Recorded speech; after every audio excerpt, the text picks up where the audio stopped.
This is a dragonfly. Oh, that's not right. These are not dragonflies. Because look here. See how it has two big eyes with a small gap between them? Compare that to this other insect.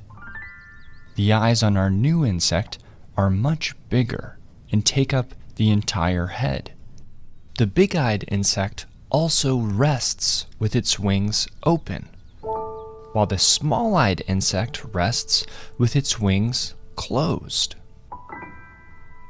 The big-eyed insect that rests with its wings open is a dragonfly. And the small-eyed insect that rests with its wings closed is a damselfly. This